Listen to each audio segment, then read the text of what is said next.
You know, I'm beginning to think you like doing this. You think completely wrong. No, I You're, mean, if you you were thought here that, you'd the be wrong. last two episodes. At the end, I said, "Are you coming back?" And you said, "No way." Right. And here you are again. Yeah, I'm not. This is an optical illusion. Really? It's one of your masking tricks. Again. Oh, my editing trick. One of your editing, one of your wizardry, magical digital wizardry tricks. No, I think you like me.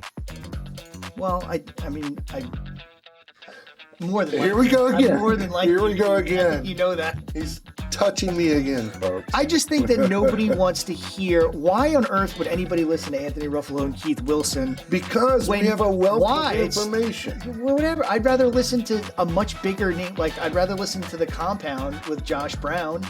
I'd rather listen to about 100 other people that manage billions of dollars with much more intelligent things to say. Well, we got to start somewhere. Do you want to start with how you keep your hair up? It's a lot of product. Do you use in your hair to give it? It has a lot of lift to it. So when you're here in the studio, I got it coiffed. It's a little blow drying technique. It's a little pomade. I know there's technique. There's that's not happenstance. No, it's technique. That's 15, 20 minutes in the mirror. Oh, at least. All right, these folks don't want to hear us ramble on about hair products and things like that. Look, you got two financial advisors in front of you. Boring. Between us, we have 100 years of experience. I've got 80, and you've got about 20. Yeah. Right? Next year will be 20. I thought it would be great to impart some wisdom of what we've learned over the years and just give you some tips right from the mouth of a financial advisor. Now, when I asked you to come on, I gave you the topic. I said, let's give some tips. Mm-hmm. And don't tell me what you're going to talk about. Don't tell me your tips. I won't tell you mine. And we're going to go back and forth. You mean Treasury Inflation Protected Security? Not tips. Not capital TIPS. Tips. Let's keep it clean. Lessons. Keep it clean. Oh boy, we could have gone down that route. But anyway, money tips for you from a financial advisor. Right. I have a few. You have a few. You start us out with just a tip or your first tip, and let's see what you got. So I'm gonna give these are for I would say more for younger folks. I mean, they can be applied to older people, but Sure. Specifically, if I'm thinking of an audience, I'm thinking of younger people starting out because this is basic stuff. Number one is build up a cash cushion. Call it an emergency fund, call it a cash cushion, whatever it is. Build up at least 6 months worth of cash in a savings account, money market account, someplace liquid before you go all in and start maxing out on retirement. Case in point, I was dealing with a young couple. Their 30s. They weren't maxing out their 401k, but everything was going into retirement. And when I met them, I said, we've got to have a cushion. We've got to have liquidity. And we just started within a week. Where did you meet this? Was this a couple at one of those pineapple parties? Oh my gosh. Where did you meet this young couple, Keith? No, seriously. So this couple, within a week after I met them, and maybe a week or two, their air conditioner went out. And so where are we going to get the money to pay for it? Mm-hmm. And so that's the importance of that emergency fund. We see it all happen all the time. This kind of goes along with my first tip, which is automate. Automate your savings. Oh, that was my next tip. Good. That was my next tip. I knew we would have commonality. Ah. So we can both talk about that. Automate your savings and start early. So why is this so important? If you and look, a 401k, when you go to work, a lot of times nowadays it's forced savings. It's forced savings. You've got to opt out with all these, Secure Act rules and stuff like that. 1.0, 2.0. Yeah. So with a 401k, that's automated. You're saying, hey, take 5% from my paycheck, put it in the 401k. That's an automation. But go beyond that. Go. Let's talk about the emergency fund. So starting out, you've heard about, pay yourself first. Yeah. That's what it's all about. A lot of people I meet early on, we talk about what are you saving for your emergency fund or for a down payment. Oh, well, whatever's left over at the end of the month, we'll throw that at it. Yeah. You got to start it, restart, and say, I'm going to have it automatically deducted from It's the my old either my paycheck or the checking account to go right into savings, investing, or what have you. And once you do that, you're not going to miss it. yeah, it's the old saying, pay yourself first. It's And exactly and that. I call it, you said, or I systematize your savings. So, and not only systematize your savings, but systematize your investments. So that's the second part of the process is because you don't want to think about it. Anything that you have to think about is may or may not get done. I heard something the other day. It was, we don't rise to our motivation, we fall to our systems. So you've got a lot going on, and I forgot to make the transfer from the checking to the savings to the Fidelity account to the or my brokerage, wherever it's going. You forget, it's life. We get busy. Automate it. So on the first of, like if you get paid on the first of the month, you should have an automatic transfer set up on the second of the month, and it goes to this account, and then it automatically gets invested And you into don't. XYZ It's fund, and then it's done. in and out. You don't see it, And then here's you're the dealing with. other important piece of that is it removes the emotion. If when you have, and I do it, I struggle with it all the time. If I have cash sitting in an account somewhere, I can rationalize why I should invest it and why I should wait. It removes the emotion or the just that couple of minutes of, you're like, is now a good time to invest? Like, oh, we just had an election. Trump just won the election. Republicans have full, and like everybody, like there's this euphoric thing where you're like, oh my God, the market just ran up, right? So you can play that both ways. You can say, well, it's an amazing time to invest, or the contrarian will say, well, let's go opposite. Like if everybody thinks the market is going in one direction, maybe it's not going that direction anymore, and maybe let's sit on the sidelines, and then in a month I'll look up and invest those funds. No, remove the emotion, because here's what matters. In 20 years, it doesn't matter. My thoughts about investing today or a month from now are irrelevant in 20 years. Systematizing eliminates the thinking about or remembering to invest, and it also removes the emotion out of the entry point into the market. And the other thing, when you're first starting out, if you start this automation, we can get into where, but not now. But it's just it creates a habit. Maybe you start out at $50 a month, and it creates that habit. And as you see that potentially grow wherever, you're like, I want to do a little bit more. Maybe I can do $60 a month. Maybe When you have a it market, gets addictive. when you Saving does. when you have a market tailwind, and you start seeing like your account grow, and you're like, oh, here's a little bit of compounding interest. Like, hey, I put in 10,000 and I have 13. You're like, oh wow, that feels nice. And then you're like, it becomes, you gamify it. Yeah. It gets exciting. That's like I said, it's addictive, it's exciting. I wonder if I do a little bit more. And I think I should be a race to, when you're starting out, this is one of my other tips. But All right, well, well, it should be a race to 100,000 in non-retirement money. magic happens at 100,000. Magic. I did a video on this. I might post it up there if you're watching on YouTube. But that's when that compounding growth really takes over. I think I forgot the math that I did about how many years it takes to get to 100,000, investing X number of dollars at X interest rate. That's But right. once you I hit remember that, you stole my YouTube video, No, I which didn't is steal your my YouTube. my 401k inflection point. well, do this for me while you got your What? HP12C. Do do 500 a month. What- Reverse this. I want to know how long it takes to get to 100,000, investing 6,000 a month at Six- 7% interest. 6,000 a year, you mean? 6,000 a year. Okay, so you want $100,000 in your future value. You want to pay $6,000 annually. You have zero now. 7% interest. It is 12 years. So it takes 12 years investing $6,000 a year at 7% interest to get to the 100,000. Now, Correct. how many years does it take to get to 200,000?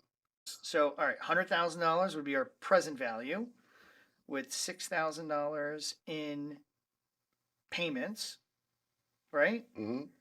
And you want $200,000 in the future. At 7% interest. 200. I got to make that negative. And then we want 7% interest, 7 years, It took how many years to get to 100? 12. So, and then it shortens every single time. That's the beauty of I hope that math is right. yeah. I'm pretty sure it's right. I'm Double pretty check sure that it's, in post, but please. anyway, I think that sounds that I believe that's accurate. the lesson is work yourself to 100,000 as quickly as you can because that's when the magic happens. And I want you to we'll double check these calculations in post, and then definitely, if these are right, that is some lightning fast HB12 work, folks. All right, another one is don't time the market. No. Don't time the market. So what I'm saying is a lot of people will get nervous when things go down and they say, I think it's going to go down more, so I'm going to pull out and go to cash and I'm going to wait until it goes back up. I'm trying to figure out my entry points and my exit points. Listen, it's kind of that's the second part of what I just said. Systematize your your contributions and your investments. But once you're invested, don't try to figure out when to get out, when to get in.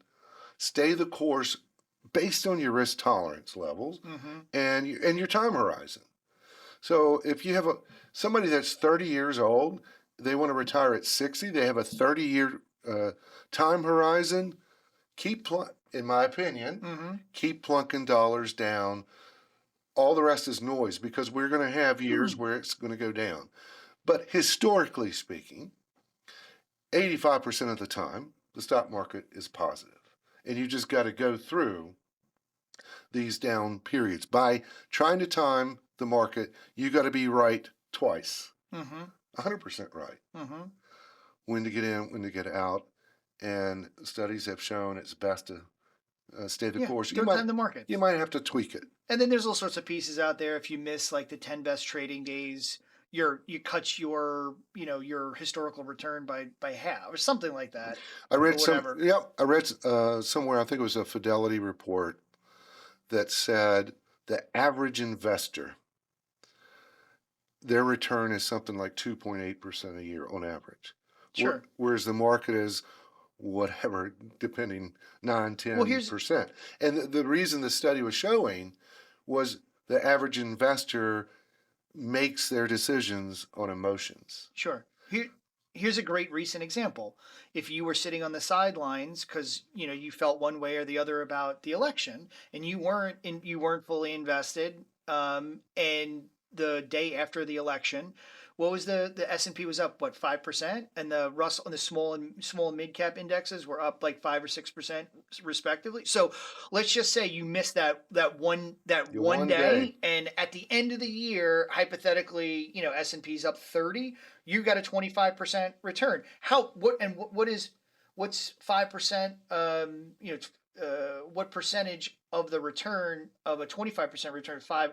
So that's you gave up, I don't know, what, 20% of your overall return because you missed one day. And you never know. You never know when that one day. You never know when that market's going to fluctuate. That's could it have gone the other way? Could it have been a down day, and then you would have been excited? Sure. But when would you have gotten no back idea. in? So don't invest and make investment decisions based on your emotions. So we've all heard Warren Buffett's rule. Rule number 1 is don't lose money. Rule number 2 is see rule number 1.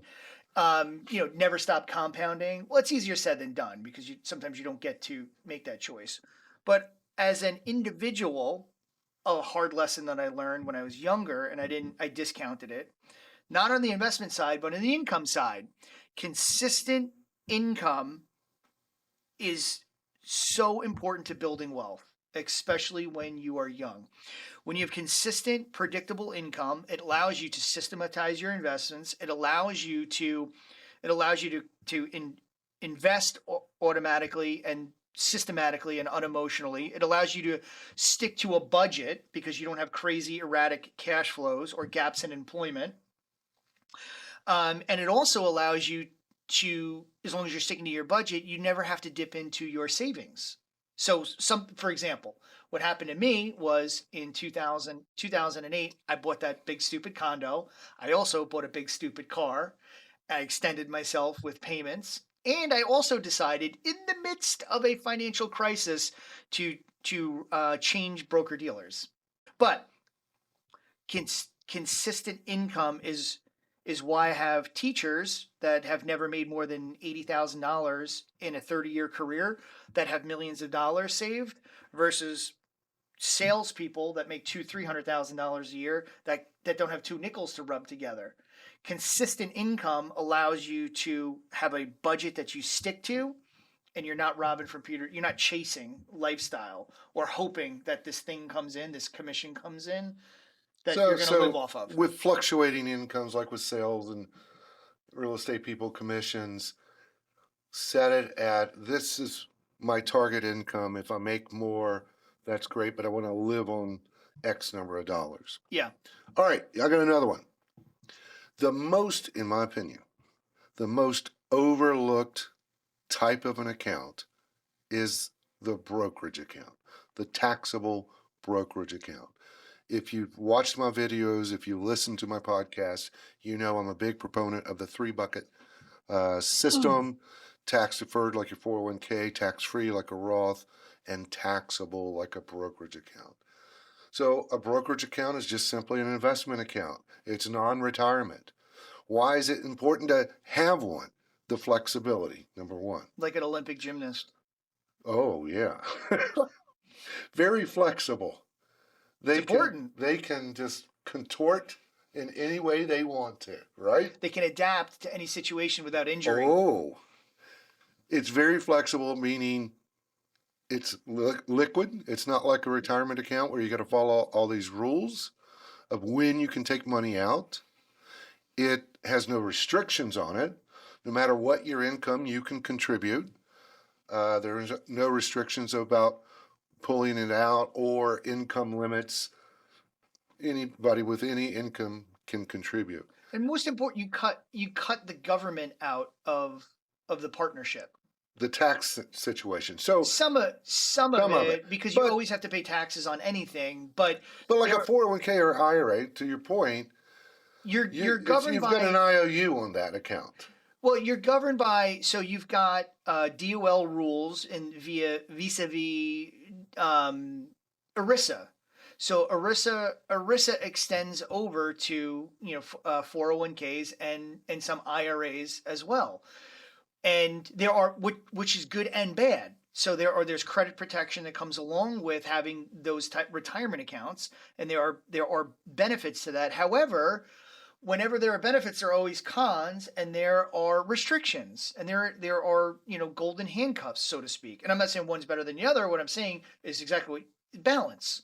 A balance of those Balance. three. It's really about taxes and flexibility, because taxes on I won't get into all of it, but taxes on a brokerage account, if you bought a security, stock, bond, whatever, mutual fund, it appreciates, you sell it, then you would pay a capital gains tax on the gain, which for most people is 15%. It's not taxed at ordinary income tax like a tax deferred account. So flexibility, liquidity. You never know what's going to come up in your life. Maybe you've earmarked this brokerage account in conjunction with your retirement accounts, all for retirement, to where you have the option at retirement which account to pull from first, which makes the most tax sense. But life happens. So instead of getting a 401k at 50 years old to pay for your daughter's wedding, you have that brokerage account to lean on, and you won't have to do a 401k loan or anything Yeah, like in that. 2024, you can go up to, so as long as your total taxable income is under 583,000, you're at a flat 15% in long-term capital gains. It is possible if you're That you married, get a 0%. if you're married filing joint and you are under 94,000 total taxable income, you can pay zero on long-term capital gains. If you are over 583, you can go up to 20%. And then there's also this other bonus called the net investment income tax at 3.8% if you're over two. It gets a little bit complicated, But but you got taxes, choices. You got you have choices. choices and options, and taxes are generally less on a capital gains versus ordinary income tax. And it gives you tax planning options. But to me, that's the most overlooked account.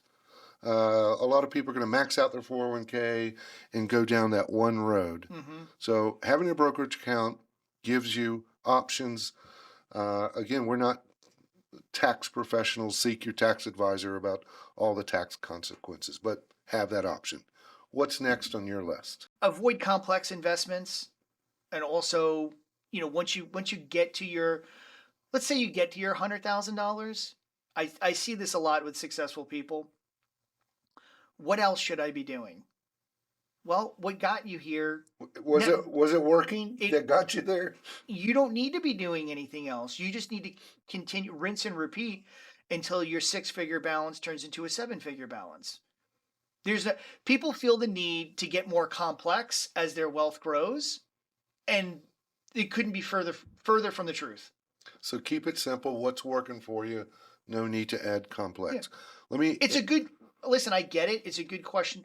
People are asking because they want you to validate what they're doing is the right path, and they don't want to miss any opportunity.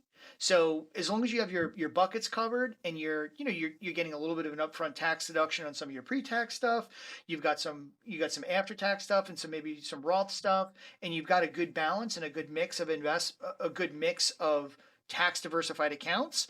The investment component, keep it simple. Keep it simple. You don't need to do more fancy investing. Let me end it with this last tip, which is invest with a purpose. Invest for a goal. So I have a lot of, especially the younger folks come in, and they might have like a Robinhood account or whatever type of account, and I said, "What's this for?" "Oh, I just throw some money at it." So I go through this exercise when people come to me and they say, "I want to invest." I'll say, "Why?" And they'll say, usually, "I want to make money." "Why?"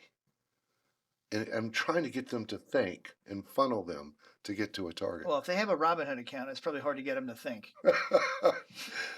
Well, they say, "I want to make money." Well, that's great. Why do you want to make money? Well, because I want it to grow. Why do you want it to grow? Well, I might need it later. Okay, now we're getting somewhere. Let's go, Nietzsche. Now we're getting somewhere. What might you need later? Well, I do want to buy a house in about 10 years. Okay, that's a goal. Mm-hmm. Now we can invest accordingly. We have a purpose. Instead of going willy-nilly and buying all these tech stocks and the hot thing that's going, then we can get to that time horizon. When do you want to buy that house? When do you want the down payment? Oh, 7 years.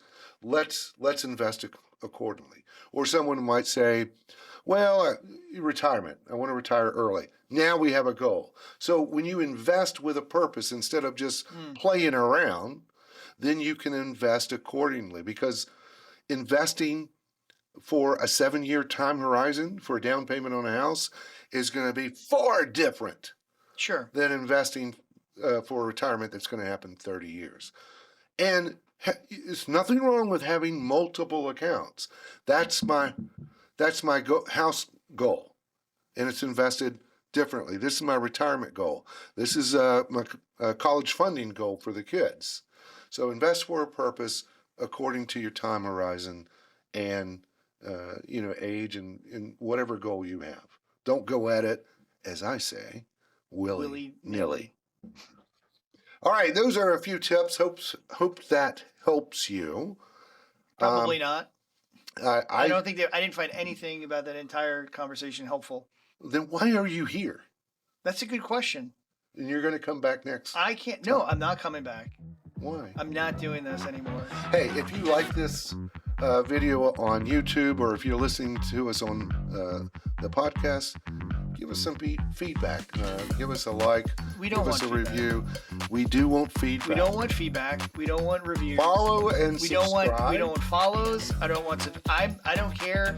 Keith owns the channel, so I don't care if he monetizes it or not. Folks, I'll guarantee he's going to be back for the next episode. What are you willing to? What are we? Oh, I can't say the word guarantee. Huh?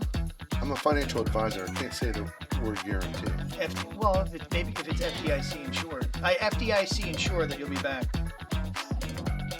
Take care. We'll see you next time.